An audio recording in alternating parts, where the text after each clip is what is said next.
Actually, but before I put the base, the pine straw in it, I like to put, this is my own personal effect, I put a pine cone in it. The reason why I put a pine cone in it is because the pine cone represents the pineal gland and the third eye opening. That's what that's what the pine cone represents.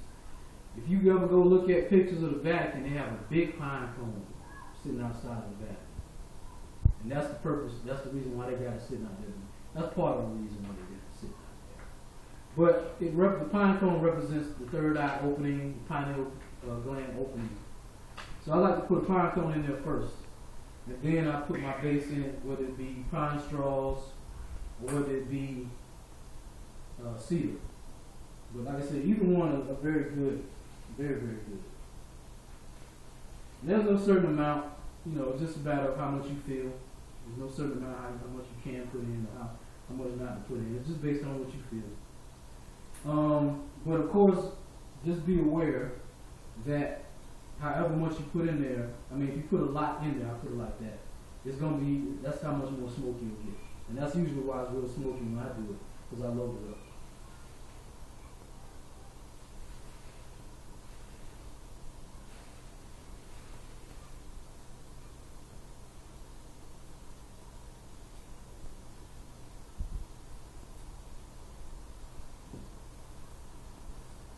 Since we are doing 4 rounds, I'll keep it light as possible.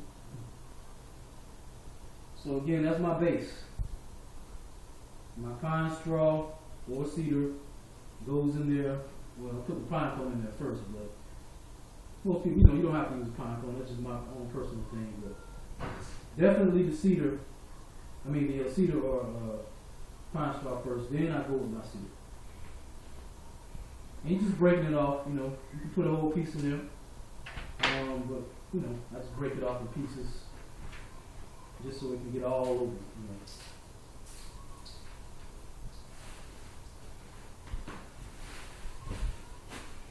And then from that point, once I set my base, which usually again, pine straw and cedar, there's no other, you just basically go with what you feel as far as other herbs that you utilize. But as you're doing it, you want to, again, you put in your intent in it. This is like, again, this is like impregnating the womb.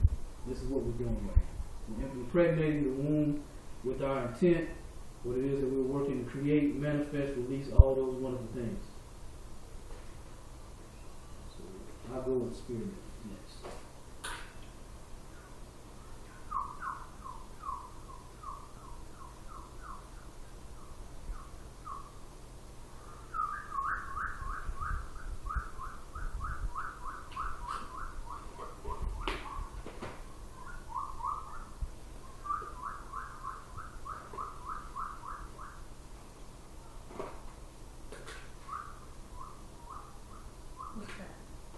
Rosemary.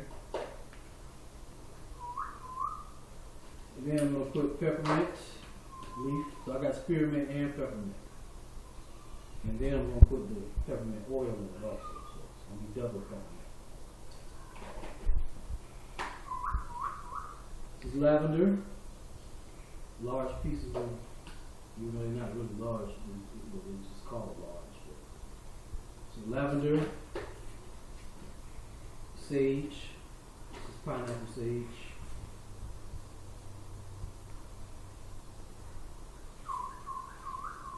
Is that pineapple sage? Mm-hmm. It's real good in tea. I've never had Thanksgiving dinner and had sage. Hmm? Never had a good Thanksgiving dinner with sage. Mm. I didn't know it, but you did. Mm-hmm. Always use Christmas and Thanksgiving. And dressing. And dressing. Mm-hmm. The cinnamon, it's just cracked cinnamon, basically.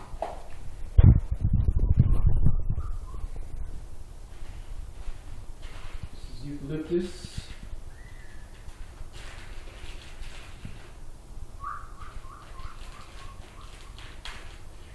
Again, how I see this when I'm doing this is like I'm preparing a meal. That's honestly how I see it, preparing a meal. It's spearmint, or this. I like to put rose petals in it. rose petals represent that love energy. You know, it's all love, of course. Direct representation. Rose petals represent love, wisdom, abundance. Yes. This is mugwort. Again, mugwort is very good. You make it as a tea. Take it before you go to bed. It has some wonderful dreams. Wonderful dreams.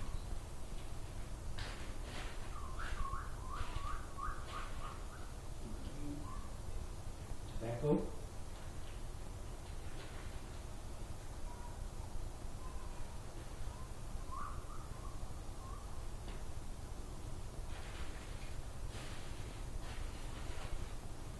Put some cloves in there today too.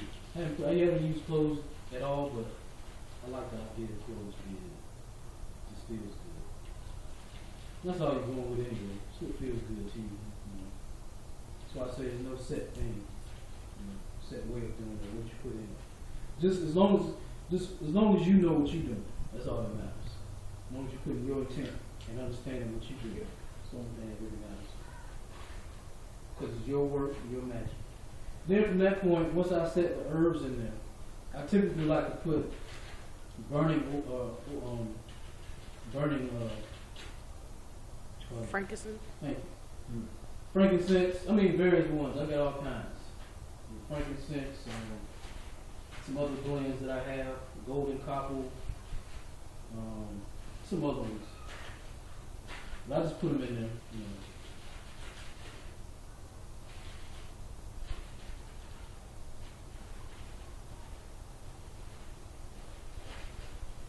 Oh yeah. I like to put the star anise in there too. Cause that's that fire. You see what I'm saying? That's why I'm telling you, I look at everything in terms of the connection, because it has these 5 points on it. And we're doing a transformational ceremony, so 5.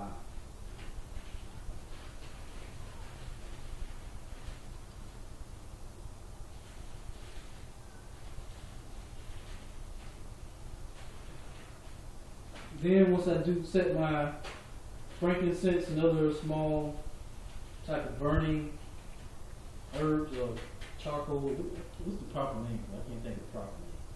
But y'all understand what I'm talking about. Then I go on to the oils. Sometimes you just basically with the oils, I just let it drip all over certain areas.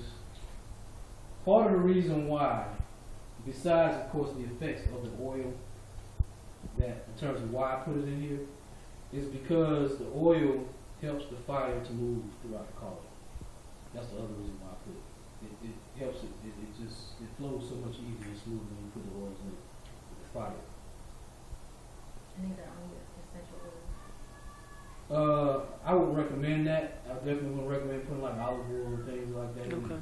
Because it would, the fire obviously would be more, out of control. You're trying to burn them out. Thank you for asking. She said not burn it up, clean it out, huh? Thank you for asking. You know what I'm saying? Clean it for Yeah, I like the douse stuff. So just a couple drips all over. For the kids, I'll be preparing for you all. I'll put the oil in Okay. also all over so it'll be fine. Whatever you choose to use. So I used lavender. I used peppermint, tea tree, I think, and eucalyptus maybe. Yeah. So those are my oils that I'm using for this round. I switch them up. Sometimes I'll just use some other ones. Sometimes I'll use the same ones each time. And once I set my herbs and oils, the last thing I place in here is this arrowroot. I always put this is like I said, it's just how I do it. You can do it differently. It's whatever you feel. It's just how I like to do it.